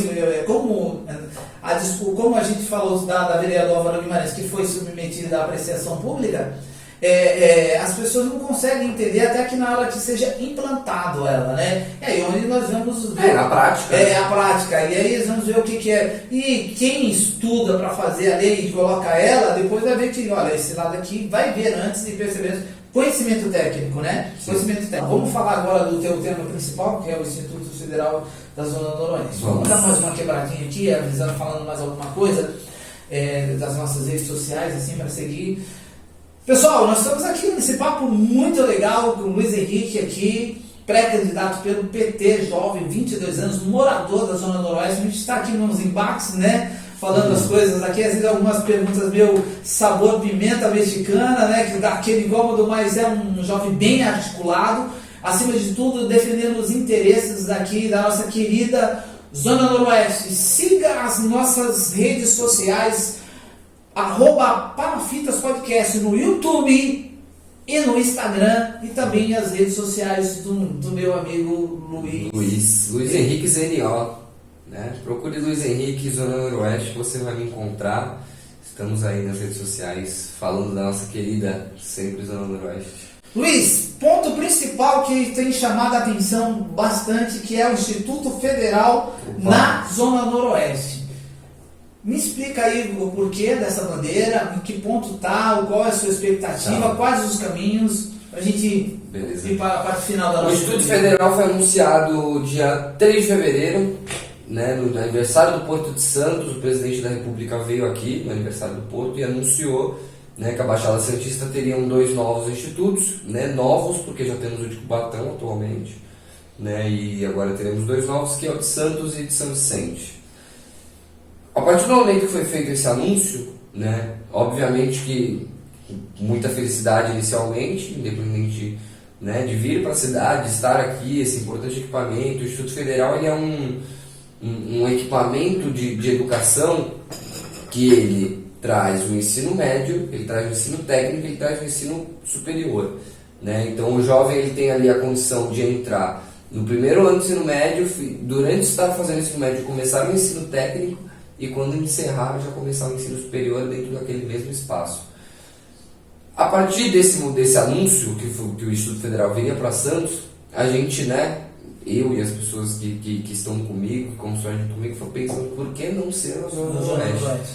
Né? Nós não temos hoje, né, nenhum espaço de educação, né, a não ser as escolas estaduais, e a ETEC, que é dentro do Zumira. Tem mais uma que está chegando agora. E agora está chegando a FATEC, que foi anunciada depois disso tudo. Né? Mas até o momento não tínhamos nenhuma. E dentro da nossa cidade temos diversas universidades, né? Tanto a Unifesp, que é pública, quanto várias outras particulares. E dentro dessa questão de trazer um equipamento dessa estrutura para a Zona Noroeste, você pensa num desenvolvimento regional por inteiro. Né? Você não pensa somente no espaço que vai dar educação, você pensa num desenvolvimento, né, de iluminação pública, de segurança pública, do comércio, né? Então para o próprio empresariado, você trazer um equipamento dessa estrutura. Pô, quem não vai querer abrir um bar em frente a uma faculdade? Quem não vai querer abrir uma padaria na esquina de uma faculdade? Então assim, é um desenvolvimento geral para a comunidade, para a região da Zona Noroeste. E aí abrimos isso primeiro por meio de um abaixo-assinado, né, que inclusive ainda está aberto. A gente é um link? É um link, a gente tem online, a gente chegou a fazer presencial. Sabe de qual é o link ou a gente disponibiliza aqui? Depois eu vou te mandar e aí a gente disponibiliza. Disponibilizar aqui o link para você acessar e assinar é importantíssimo. Assine pelo Instituto Federal AZN. Então assim, a gente fez presencial também, fomos às ruas, conversando com as pessoas primeiro para explicar o que é o Instituto Federal, né? E aí abrimos esse caminho. A então vereadora, né, Thelma de Souza, hoje ela é vereadora, para além de pré-candidata a prefeito, procurou saber o que é essa causa. Eu tive uma primeira conversa com ela, apresentei a ideia, ela falou, faz total sentido, né? E a Thelma que tem uma ligação muito forte com a nossa região, né, tem comunidade com o nome dela e tudo mais, entendeu e falou, então vamos lá, vamos entender por que caminho a gente pode ir, vamos tentar conversar com o prefeito, porque o espaço que vai ser instalado no Instituto Federal é de responsabilidade da prefeitura ceder, né, ou então pelo menos indicar. Né, temos tal espaço, mas ele é estadual, vamos ter que negociar com o Estado. Temos tal espaço, mas ele é federal, você tem como a SPU ceder pra gente instalar aqui. Então essa é de responsabilidade da prefeitura, ou então pegar o espaço propriamente. Eu acho que na Zona Noroeste, infelizmente, o espaço ele deveria ser compartilhado. É muito difícil a gente ter um espaço exclusivo, né? Assim, compartilhado. São Vicente está caminhando para isso. A solução, e é uma das coisas que eu sempre já indiquei para algumas pessoas, é esse espaço compartilhado. Você tem um terreno do Estado, com as escolas estaduais, onde você pode ter ali, por exemplo, o Pedro Crescente é uma escola grande, mas o terreno é estadual, mas a escola ali é municipal. Sim. Né? Municipal. E aí poderia ser, que não tem como você suprimir por um tempo uma escola do tamanho do Pedro Crescente para você zerar ela, derrubar tudo e construir como está sendo feito a UBS, que será um espaço compartilhado com o Centro da Juventude e a UBS, né? E ser um espaço compartilhado na educação, de você ter no mesmo prédio, né, educação infantil básica, de primeira a quarta série, ou uma educação de ensino médio Sim. com ensino profissionalizante ou um Instituto Federal. Sim. Infelizmente, eu acho que, eu não digo infelizmente, eu acho legal, né? Hoje existe essa possibilidade de você, a tecnologia faz com que a gente construa um espaço de tempo curto, em uma dimensão grande, né? Dos andares, ter primeiro e segundo andar divididos aí, como por exemplo uma escola infantil, no ensino básico, no segundo andar ali o ensino médio e no terceiro aí o Instituto. Sim. Instituto Federal. E aí a gente começou esse movimento, quando a gente levou para a vereadora, ela falou, vamos fazer isso se tornar uma coisa prática e com possibilidades reais. Em que então vamos vamos identificar se tem terrenos dentro da nossa região, né, da região que vocês querem, vamos identificar os terrenos, fazer tal, olhar o tamanho. Fizemos tudo isso, fomos a São Paulo, conversamos com o reitor do Instituto Federal. Ele falou, faz total sentido estar na região que vocês estão, né, pleiteando, porque a intenção do projeto a demanda é grande, mas a oferta é zero. Exatamente. A demanda aqui na Zona Noroeste para educação profissionalizante e superior, a demanda é enorme. E a quantidade de pessoas que estudam, por exemplo, em faculdade, que é na ponta da praia, e levam 2 horas para ir para voltar, é surreal. Eu vou te contar a experiência própria. A minha filha, quando terminou o ensino médio aqui no SESI, ela tinha 17 anos. Ela terminou o ensino médio. Ela recebeu o certificado numa terça-feira, eu me lembro disso, aqui atrás, né, aqui na Vila Pelé. Pegou o certificado da formatura na terça-feira, na quarta-feira de manhã eu estava na Universidade Católica de Santos fazendo a matrícula dela para Ciências da Computação. No dia seguinte, ela com 17 anos, minha filha magrinha, ela com 17 anos parecia que tinha 13, né? Ela quando se formou, parecia que tinha 17. Então, só que quando ela fez o ensino médio, ela fez o ensino médio profissionalizante. Que é o Senai, né? Senai. Ela tinha 15 anos. 15 anos. E ela saía daqui cedinho, ela ia para a ponta da praia, no Senai da Ponta da Praia. Hoje ele está na Vila Matias. Está sendo construído da Ponta da Praia. Formado, né? Mas, sabe, 1 hora de viagem no mínimo. E ela ia sozinha. Ali, ó, pontual, assídua, boa aluna. Hoje ela é professora de informática e robótica no Instituto Neymar, ali na Praia Grande. Sim. Ela é professora, ela seguiu a linha. Ela conhece Neymar? Por incrível que pareça, é muito difícil. Eles passam ele muito estava rápido. lá ontem, né? Ele passa muito rápido e ela. Ele passa muito rápido. Muito rápido. Mas você veja a dificuldade, a preocupação, minha preocupação. Ela foi roubada na Conselheiro Neves quando saía o celular da faculdade.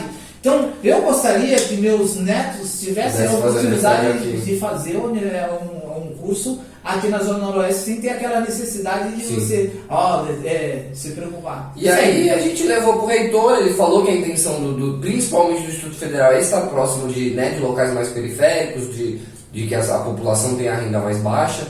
E assim, o problema é que logo em seguida a Prefeitura de Santos ofereceu a Escolástica Rosa para instalar o Instituto Federal. Que tá um elefante branco? Um elefante branco e totalmente inviável. É uma coisa que assim, dentro da minha visão... Só vai enriquecer quem tem mais oportunidade. Não, colocando na minha visão, tudo bem, além disso, a Prefeitura queria se livrar do problema.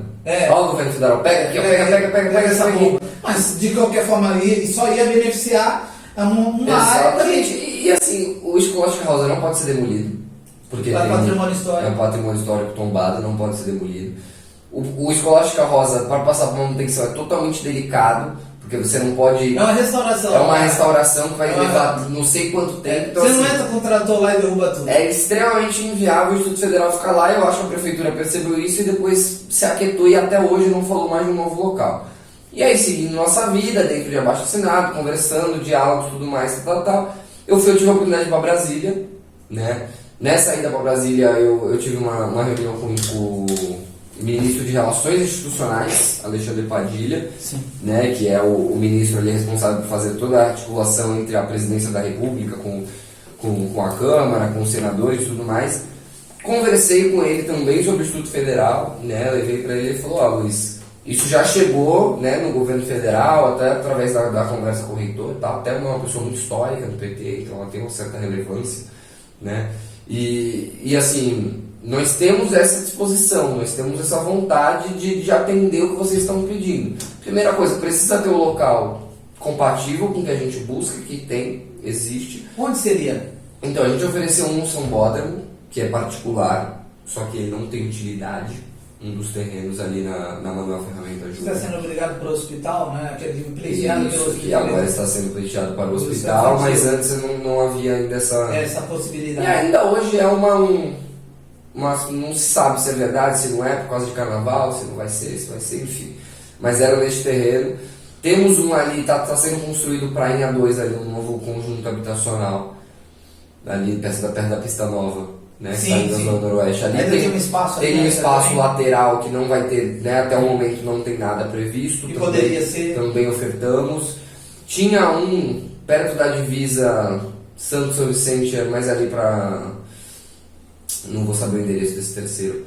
Mas era perto de uma divisa, só que também ficou um pouco inviável por conta da questão que também vai ter em São Vicente. Então não faz Então sentido fica de muito ser. próximo. Exatamente. Terá uma Mas assim, possibilidade. houveram algumas possibilidades, algumas ofertas, né, que teria Você vê como. como o espaço compartilhado é a solução? Que teria como. E aí depois disso tivemos conversa com a SPU também, a SPU, né? Porque, infelizmente, a Zona Noroeste tem muita coisa que aqui tem que ser. E tem uma Caneleira também. Tem uma que está a prefeitura tentou inscrever no Minha Casa Minha Vida para receber conjunto habitacional, não foi selecionado e hoje é um terreno que também está sem atividade. Também uma opção. Qual é, na sua opinião, as chances disso acontecer positivamente aqui na Zona Noroeste? Cara, hoje é baixa, eu acho. Por causa das quantidade de pessoas que estão lutando, eu acho que está lutando praticamente sozinho. Não praticamente sozinho, tem bastante pessoas que apoiaram, hoje a baixa assinada já passa de 500 assinaturas, então assim, tem um volume de pessoas que entendem. Pessoal, vamos aumentar aí essa quantidade de baixo assinado, que é importantíssimo, independente da bandeira partidária. Sim, que abraça a causa, né? Mas a prefeitura não sinaliza em nenhum momento e nem se abre para ouvir a gente. Então, É possível então que a gente perca essa oportunidade? É possível, dependendo do que a prefeitura ofertar. Pode ser que a prefeitura esteja ofertando algum outro local por trás e tal, sem comunicar. E que não seja na Zona Noroeste. E que não seja na Zona Noroeste. Que não seja na Zona Né? Noroeste. Mas até esse momento a gente continua lutando. E vai parar de lutar? Não vai desistir. Parar de lutar nunca. Inclusive, né, a gente já, até através da vereadora, enquanto, né, pessoa eleita, para além de partido e bandeira e tudo mais, nos colocamos à disposição de conversar com o prefeito, para explicar, para, né, tentar que faça entender. Mas a gente não teve essa abertura em nenhum momento, então a gente não conseguiu ter uma conversa com a Prefeitura de Santos. E é isso, então hoje é uma incerteza, infelizmente, né? Não se sabe se viram, se querem, se entendem, Não, se entendem. para a Zona Noroeste, infelizmente, a gente tem que brigar contra tudo e contra todos. E às vezes até contra as pessoas que a gente acha que está nos apoiando e não está. Então, e aí eu fico muito triste. Eu dei uma entrevista no Diário Litoral, porque eu falei, a gente tem deputados estaduais, temos hoje um deputado federal que é daqui, temos vereadores da Zona Noroeste, infelizmente as pessoas não falam disso. Né? O João, inclusive, não tenho nenhum problema com ele, é um cara que morou muito próximo a mim, temos, né, um contato saudável. Teu vizinho ali. Temos um contato saudável sem problema algum, mas é um morador daqui que acabou não se manifestando. Nós temos né? também O Adilson Júnior, Adilson também Júnior, assim, na Zona Noroeste, também acabou não se manifestando. Eu não sei se por conta da proximidade com o prefeito, por fazer parte da base, eles preferem não entrar. Mas o Constantino, que não está mas vereador. é uma figura regional. Mas vem, esse é bem seu vizinho. meu vizinho aqui de 4 casas, semana que vem ele estará aqui no Palafitas Podcast, porque ele era o vereador mais antigo no Brasil, né? Hoje é o Furtado. Do Brasil, não da Dona Santos. Hoje da cidade ele era do Brasil. E ele vai vir ele vai vir de novo na briga aí pela ele vai sair candidato. Vai sair candidato. Ele virá aqui falar conosco. Então, esse era o assunto mais importante da sua bandeira, né? E aí, gostaria de dar essa oportunidade de você fazer suas considerações finais aqui no Fala Fitas, falar vontade aí. Alberto, agradeço primeiro a você, né, pela abertura, pelo papo super leve, tranquilo, independente de, né, que você falou de concordâncias e discordâncias, conseguimos desenvolver um assunto muito tranquilo. Agradeço todo mundo que está assistindo, que assistiu até aqui, que compartilhe, né, que esse canal cresça cada vez mais, que as pessoas sigam o Palafitas Podcast. Né? Quem não me conhecia, né? Fico muito feliz, estou aberto para o diálogo com qualquer pessoa, tenho minhas redes sociais aí disponível, então me siga, vamos conversar. E é isso, a gente luta por educação, a gente luta por saúde, a gente luta por melhoria da Zona Noroeste em geral, né? Porque é para o bem comum, é para além de partido, é para todas as pessoas.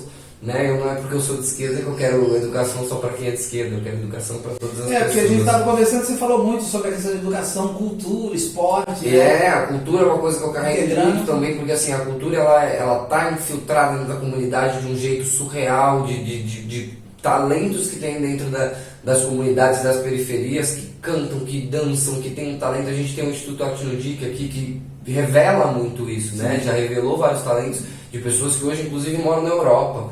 Né? Eu conheço o menino Gabriel, que morava aqui no Rádio Clube, e hoje o menino mora há 10 anos na Itália, né? Através do Instituto Atnudic. Então a cultura também é um meio de salvação aí independente de que a criança, o adolescente, ele se tornar um artista, ele se tornar ter um talento, seu talento reconhecido também, é o fato da disciplina, né? Exatamente. O fato da disciplina, da educação, que traz tudo. A disciplina, a educação, a cultura. Andam juntas. Elas andam juntas e ela traz uma qualidade de vida. E eu posso dizer que eu cheguei onde eu cheguei, assim, de ter uma família estruturada em cima desse tripé de educação, família e a religião, né? A religião é a minha particular, né? Então essa disciplina faz com que você tenha, se inserir nas diversas camadas da sociedade, situações, tal, tudo, e saber pleitear com a educação. Por isso que o Palafitas aqui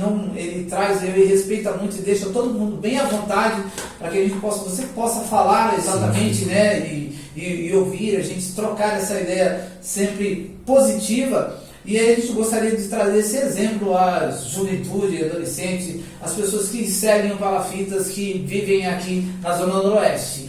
Luiz Henrique, muito obrigado por você ter dado a honra de estar conosco, compartilhar das suas ideias conosco aqui. Você é nosso parceiro também, né, de podcast, né? O Quebrada pode estar pausado, mas retornará. Retornará para poder, senão não dá conta. Muito obrigado, eu agradeço a sua presença. Palafitas Podcast estará sempre de portas abertas para você. Agradeço muito. Para as pessoas que comungam das suas ideias, para a Thelma de Souza, se você puder, eu convido a Thelma de Souza. O convite, para que a Thelma de Souza esteja aqui no Palafitas Podcast, conversando, uma vez homologada a sua candidatura à prefeita de Santos. Gostaria de ter a honra de recebê-la aqui no Palafitas Podcast para a gente conversar, né?